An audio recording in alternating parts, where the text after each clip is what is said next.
You are now the person I am telling about this movement. Hi, I'm Sam. I'm a fashion design student and a guitarist. And I'm his roommate. Are you going to tell us your name, man? No. Okay. We are doing. We aren't. I am. This is already better content than the 12 takes of me talking. Keep going. Yep. So, today's challenge is explaining a really niche part of emo music history to him Yippee! in 10 minutes. Oh. I hope. So, My Chemical Romance, right? Mm-hmm. Black eyeliner, black t-shirt, black everything except the audience, I know. mostly white people. Um, they happened in the 2000s. I'm Not Okay comes out. It talks about it. The opening monologue says Audrey Hepburn, Dungeons and Dragons, Fangoria. This is all extreme nerd shit. Oh, I don't know if I can swear. I'll censor it. So this is all extremely nerdy stuff. So Fangoria is a horror magazine about horror movies and horror media. Um, Dungeons and Dragons takes 6 hours to play and and involves rolling a lot of dice and pretending to be fantasy creatures. Mm-hmm. You know this because I've tried to make you play D&D and you said no. That's very fair. It took me until last year to find people to play D&D with. They were grown adults. That's how long it took. And I discovered MCR when I was 14. So it comforted me for a lot of years. Funny part was, even though they defined what the emo look was for the next decade and even kind of till now, when interviewers and reviewers called them emo, they said no, we are not emo. We are punk or pop punk. Pop punk. Yeah. MCR.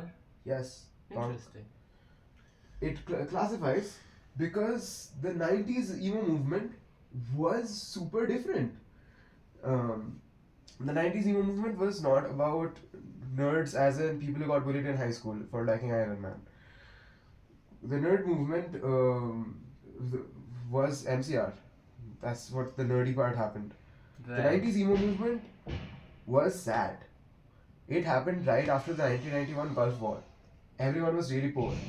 They didn't have money to buy stage clothes or do theatrics. They just had instruments that they had before the Gulf War. That's why they were able to play them. And these bands were really struggling. Because in the 90s, what else was going on? Grunge, metal, uh, Black Sabbath was. There were different genres of metal now. Mm. And they were all selling out stadiums. The emo movement was not doing anything. Record labels were not picking up the emo movement because record labels were like, this is horribly unprofitable and we are in an economic recession. Sure. Fair enough, right?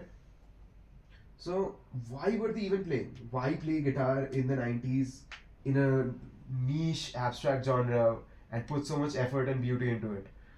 Why release 2 albums and then disappear as a band forever, knowing that you never had a shot in the first place? And the answer was passion and love. For the love of the game. For the love of the game. And they were miserable. I would say 90s emo music is kind of like the Russian literature of what the American music scene generally produced. It got philosophical. It got really sad about breakups. It got really sad about not having money. It got really sad about everything. Who are the major emo bands and figures who gained notoriety during the 90s? They didn't. Any of them who have now gained So- notoriety though?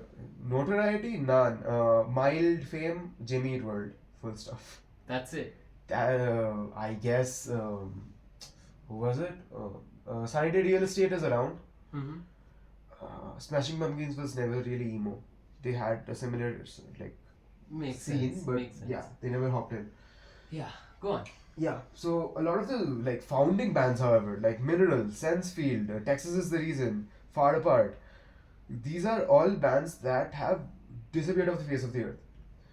Pictures of them are hard to find Oh. because, In the 90s? yup, you know why? Even you had digicams and accessible photography, and why nothing was happening? Because they were not playing sold out shows. They were not playing concert halls. They were playing nothing. They were playing basements. 15 to 20 people. That's it. Yep. If you're getting paid, you're playing a bar. 40 people, half of them are having lunch. More than half of them don't care about you being there. Your background noise.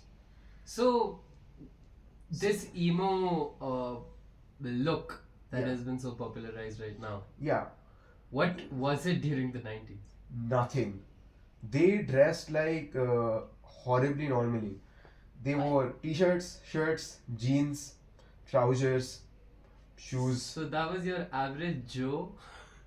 Yeah, no. Again, nobody had money to be anything more than the Your average next Joe. door neighbor? Your next door neighbor.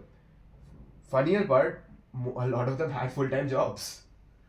They would just get in a van, go to a bar with their entire equipment, by the way. These aren't concert halls. They're not getting a PA system. You are They're just physically carrying Carrying amplifiers carrying and. amplifiers and drum sets sometimes. No way! Drum sets! Yup, in the back of a van. And while the grunge movement had a lot of this, the emo movement were kind of just doing it even without like the idea of making a change for these people. That's fascinating. They were playing because they wanted to. They were playing because they wanted to get their music out. And a beautiful part of this economic recession event happened was the split EP. It happened before as well, but they really got popular here. A split EP is when two or three bands pay a publisher together to have their music published. So it's one EP, 5 tracks. Two of them are from one band, two of them are from another band, one of them is from another band. They were really poor. That's unheard of in today's. Music has been so commercialized, and literally everyone can, like, upload their stuff now. Yeah, you just have SoundCloud, Bandcamp, so much stuff. Back in the 90s, Nothing. nothing. This was before. Ironically, a lot of the 2000s emo scene rose from MySpace and like that era. MySpace. Yeah, people had their music on MySpace, and that was how some bands got discovered. 90s, nothing. The internet was starting out.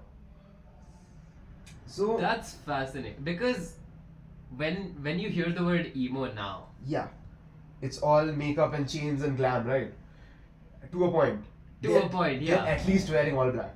at least the look comes in my mind. You're telling me the start of emo was nothing like The start of emo was emotional hardcore, which was the 80s. They were pretty much screaming. They were from the punk movement. Oh, And then the 90s really evolved it towards what MCR had, and that's why MCR got called emo. Distorted vocals, distorted guitars, intensity, and intimate lyrics. That was like, I had a breakup. My parents suck. High school sucks. Authorities suck. And while grunge was like, war sucks, addiction sucks, having a mental illness is horrible. And metal was really on the war thing. They were really locked in on that. But emo wasn't talking about any of that, man. Emo was just sad about yourself. it's personal. Yeah, intimate. Again, it's about you. And a lot of these bands showed up for these fans because it was that personal. And a lot of these basement shows and bar shows, they didn't have a stage. They were just on the same floor as the audience. Which, yeah, it's a sign of the times as well. But it's also kind of symbolic. These bands weren't above anyone. They were there for the audience and the audience was there for them. It was an equal balance. And the audience wore the same clothes as the bands. Obviously. Obviously. No one was dressing up. It wasn't like the goths, it wasn't like the punks, it wasn't like modern emo where you dress up to go to a gig. It wasn't even like jazz where you have to wear a formal outfit at the very least. Wear a shirt and trousers. Nothing. You could wear whatever you want. You come after work, you come after high school, you see the show, you go home. And I think that's beautiful. I think there's like a lot of intimacy in that. And there's no documentation. There's very little documentation and even fewer colored pictures of these bands. But they were not doing fashion. Sunny Day Real Estate especially. Great band, amazing music. God, very near to doing fashion crimes. So, and the point was this wasn't anti-fashion. They were just so focused on their literal office work and juggling, making music. They didn't have time for stage It theatrics. wasn't intentional. It was just circumstance that made them dress like It was circumstance, and it's kind of an anti-aesthetic in retrospect. Fascinating. which doesn't happen in fashion often. You don't have a movement that's literally so undefinable that it becomes, It's barely taking off now.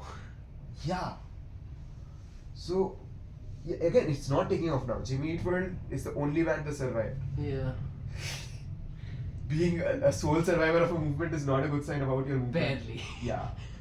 So, in retrospect, 2000s emo bands, Fall Out Boy, Paramore, MCR, these guys came in.